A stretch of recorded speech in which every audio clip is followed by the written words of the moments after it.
Hi everyone, welcome back. For this video I'm going to be talking about start-up calf pain, which is probably something that a lot of us have experienced but maybe just never quite sort of put a label on it. Sort of want you to think, do you ever wake up in the morning and you feel like your calf muscles are really tight and painful? If so, then this is the video for you.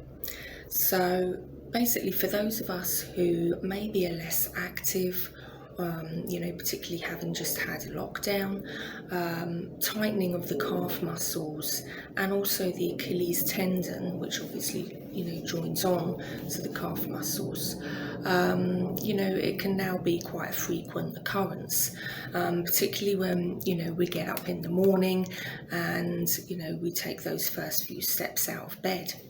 So when let's say when we wake up, we take those first few steps out of bed, we get pain when we do that in our calf, or sometimes even if you've been inactive, you've been maybe sitting for a long period of time, and this can even apply to people in their sort of everyday working life. Maybe you are sitting down for long periods, and then when you go to stand up, you suddenly feel this pain in your calf or Achilles, but within maybe a minute or two of walking, you find that the pain starts to resolve.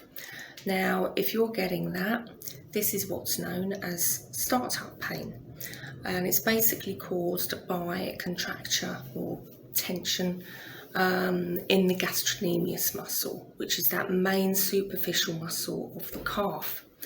Now, if you have looked at my previous post on calf muscles and calf muscle injuries, you'll know that there are two main muscles on that sort of main bulk of the calf. So we've got, as we've said, we've got the superficial muscle, which is the gastrocnemius, and that's the one causing the problem with this start-up pain. And then there's also a deeper muscle called the soleus. And both of these muscles connect to the Achilles tendon, which is that tough fibrous band of connective tissue, just sort of at the back and just above your ankle. So, as I say, the gastrocnemius muscle, that's the one that we're focusing on for the purpose of this video. And it attaches, whereas the soleus, which is the deeper muscle, actually attaches below the knee on the shin bone. The gastrocnemius actually attaches above the knee, and it attaches onto that thigh bone. What in normal circumstances, this gastrocnemius muscle it's just a little bit slack, sort of with a natural posture.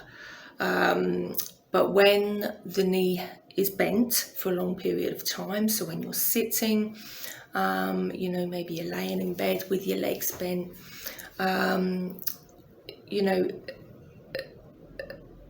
this gastrocnemius muscle, it will start to sort of become tight. And what then happens is that because it crosses the knee joint, that tightness will then start to affect the position of the knee.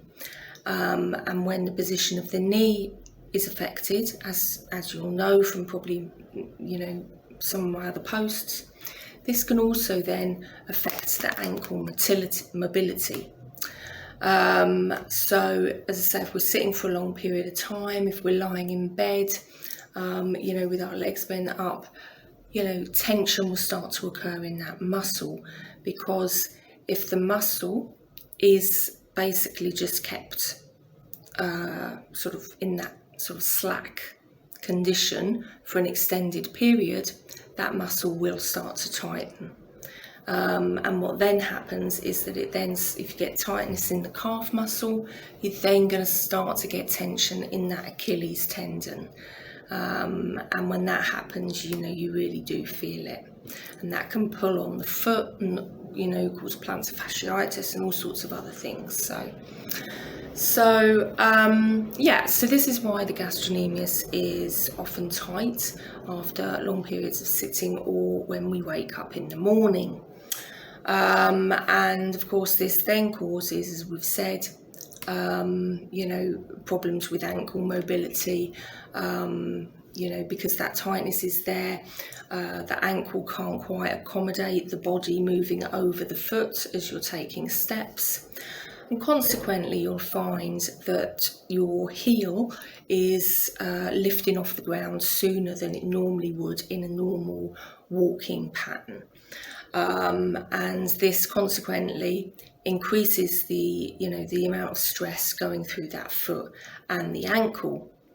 And this increased stress can cause pain in various areas, certainly the ball of the foot, which is obviously kind of taking that main sort of hit when we first take a step, the top of the foot, the front of the ankle, the bottom of the heel, which obviously is where the Achilles tendon, you know, attaches in, and the back of the heel, and also obviously within the Achilles tendon itself.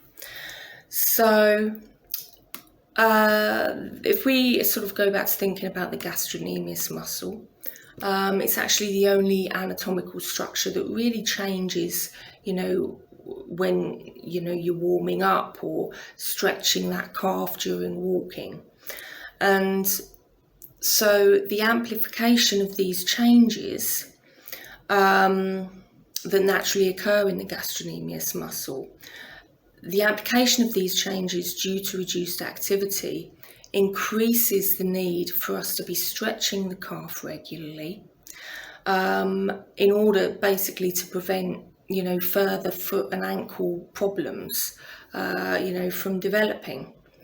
So if you've looked at my previous posts on calf muscles and calf injury, you will know that there are some stretches on there for the calf muscle.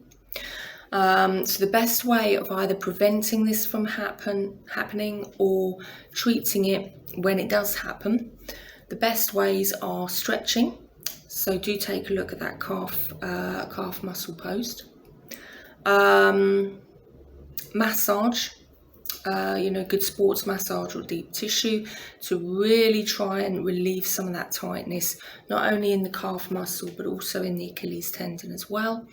Or, you know, if you've got one of the massage sticks, or a foam roller, you can use that as well on your calf, you know, every day, just to help keep that muscle a little bit, you know, ease the tension and therefore ease the pain, and also into the Achilles tendon there.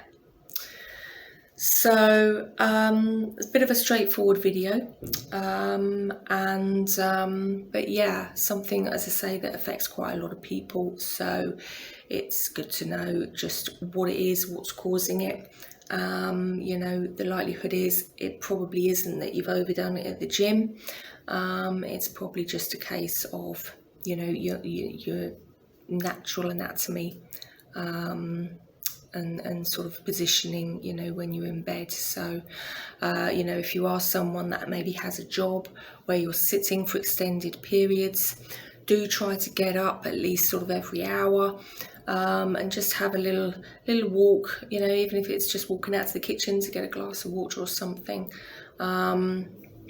just to keep those, you know, muscles nice and, you know, mobile, flexible.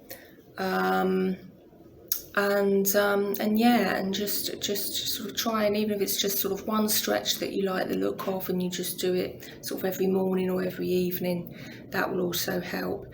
And just think about your position when you're lying in bed. You know, if you sort of change position a lot, you know, it probably won't be quite as bad. So, as I say, take a look at the calf muscle post. It's in the sports album on here. You can subscribe to my channel for more videos. There's going to be more coming out, various sports injuries, medical conditions, etc., pregnancy, mental health. Do take a look at those. Feel free to comment down below, or you can message me through my Facebook or Instagram and I will come back to you. But for now, that's really all from me on this very brief topic. So I will see you next time. Take care. Bye.